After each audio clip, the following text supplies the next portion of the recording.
Hello students, Mr. John here today with Chapter 24, Lesson 2. It is called Nationalism in Japan and China. China and Japan. Close enough. So, we've been discussing the imperial age, and that's what we're talking about today. It's just what's going on in China and Japan. China's history is relatively kind of understudied fast of history, at least here in the United States. But there's exciting things in there, like warlords and opium wars. It's actually some pretty heavy business. Then we have Japan, which typically excites the student body because samurai and anime, and kids love that stuff, and hey, that's cool with me. Alright, let's learn all about it. So in China, well, let's start with a recap. Southwest Asia, in control of European powers. Africa, in control of European powers. Now we're moving on to China, Japan. What's going to happen? We'll start with China. So this is pretty messed up in China, like Trail of Tears messed up.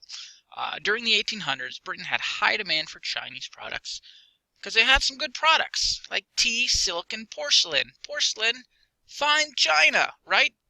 But China didn't really have much demand for British goods, or trade with any Western European power for that matter. So China would only trade its goods for a high-value product like silver and other precious metals.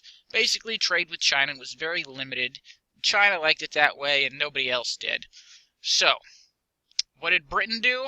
They pulled a shady move. They started selling opium that they had from India to the Chinese. Very quickly, the Chinese people became addicted to opium, like you may have heard of the Pennsylvania opioid crisis. Yeah, opium is a problem. It's very addictive and kills people.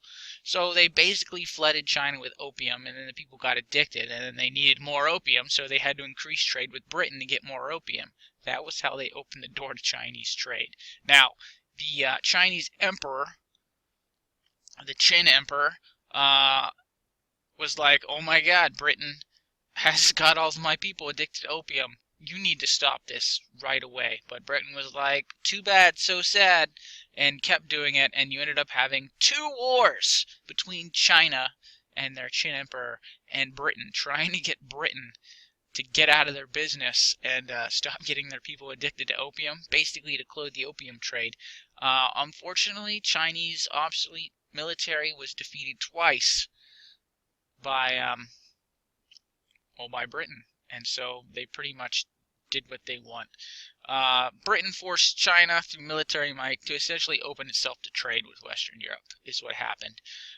Britain also ended up with Hong Kong, and a sort of final kick to the groin to China was this policy called extraterritoriality, which meant that basically European people living within the borders of China didn't have to follow the laws of China. They were only subject to the laws of their home nation. So that'd be like someone from, I don't know who has radically different laws from us.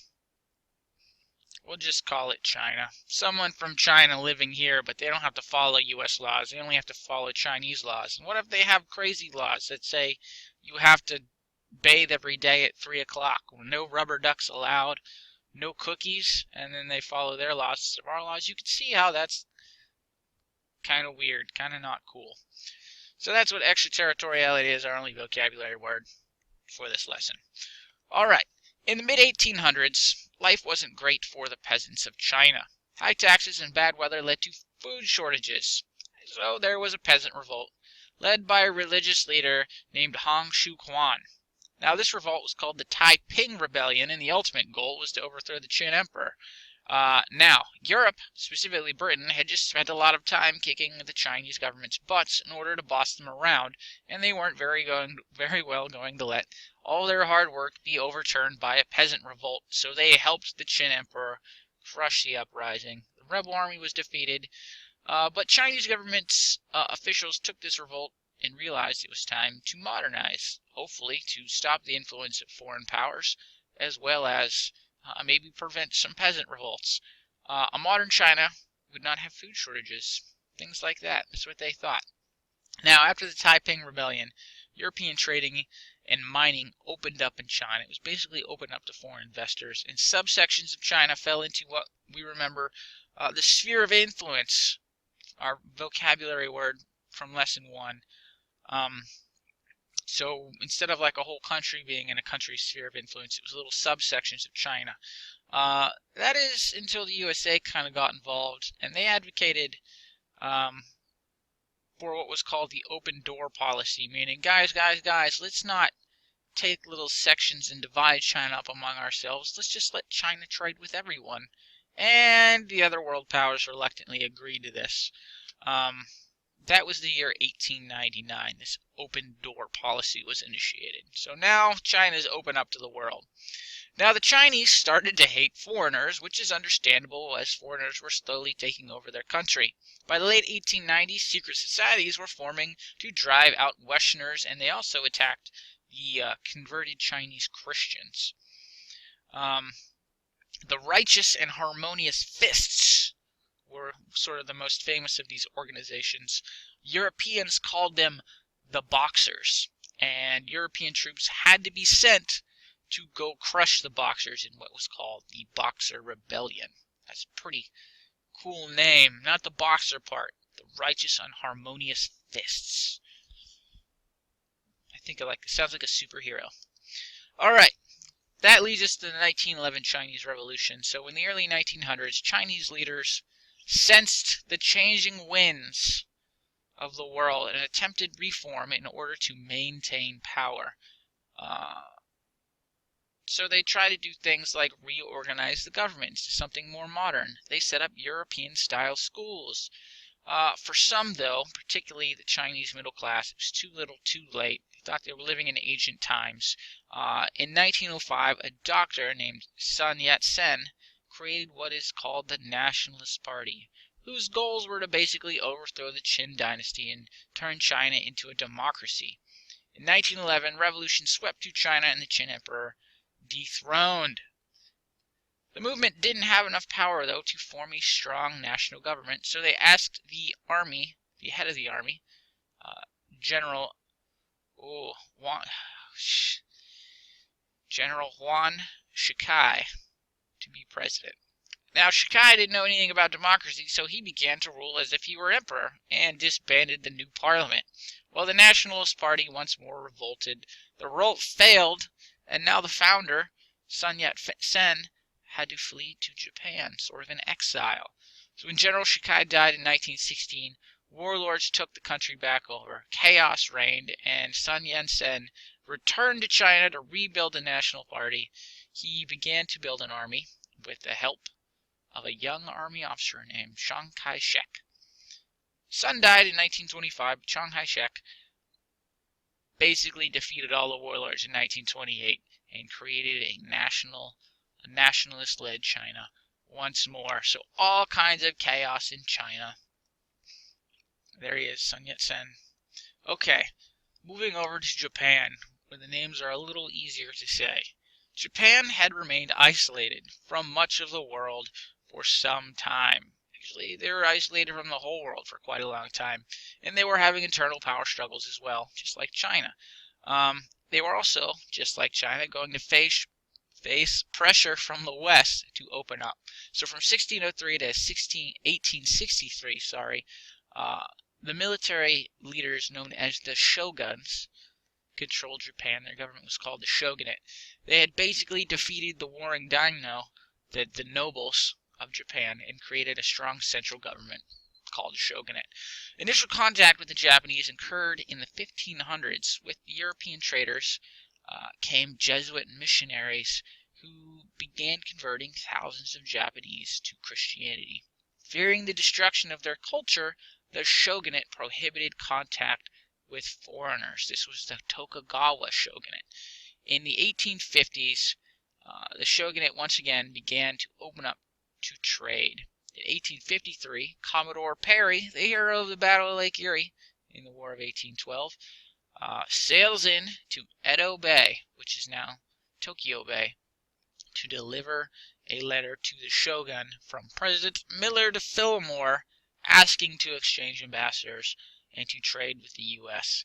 Perry left and came back 6 months later, and the shogun was pretty much intimidated by the U.S. naval fleet. He thought that they were going to pull a Britain on China move if they didn't agree and blow them all away. So he agreed reluctantly to exchange ambassadors and open up trade.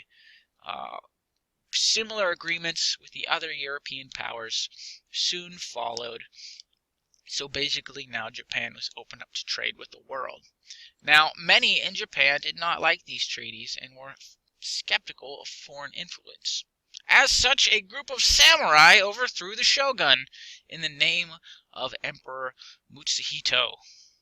This era became known as the Meiji era, as the emperor was known as the Meiji Emperor, the Enlightened Emperor. So Meiji rulers basically worked to modernize the country and make it a world power. They made a modern army and a modern navy, and they industrialized the nation. They also created a mandatory education system for all.